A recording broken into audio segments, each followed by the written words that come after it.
Hi guys, it's Marie here at Harmony Hall in Riverside, and we are doing a charcuterie breakfast tomorrow. And so I took a grocery haul today at Aldi and Walmart, and I'm just gonna show you some of our finds. So to start out is drinks, very important. So we found this Bloody Mary mix at Aldi of all places, and the Aldi finds, love Aldi finds. And then we have some champagne for some mimosas, and then in this nifty reusable bag, eco-friendly.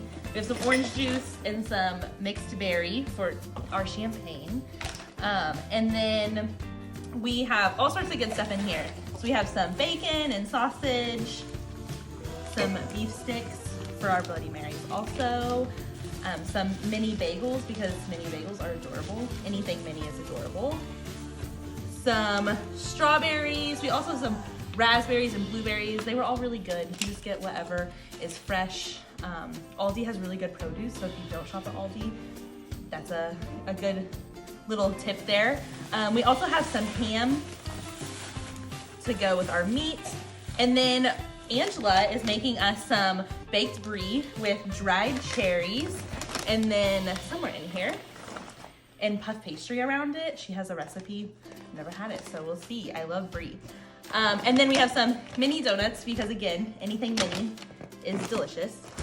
Some shredded hash browns for some egg Benedict casserole Angela's making. And then we also have some crackers because charcuterie always needs crackers.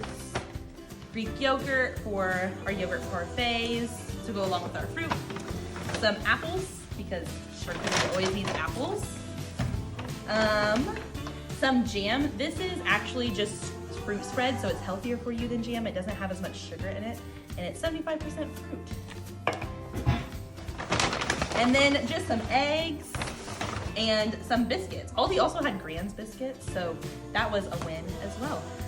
So this is our Aldi and Walmart haul today, and tune in later for our charcuterie board.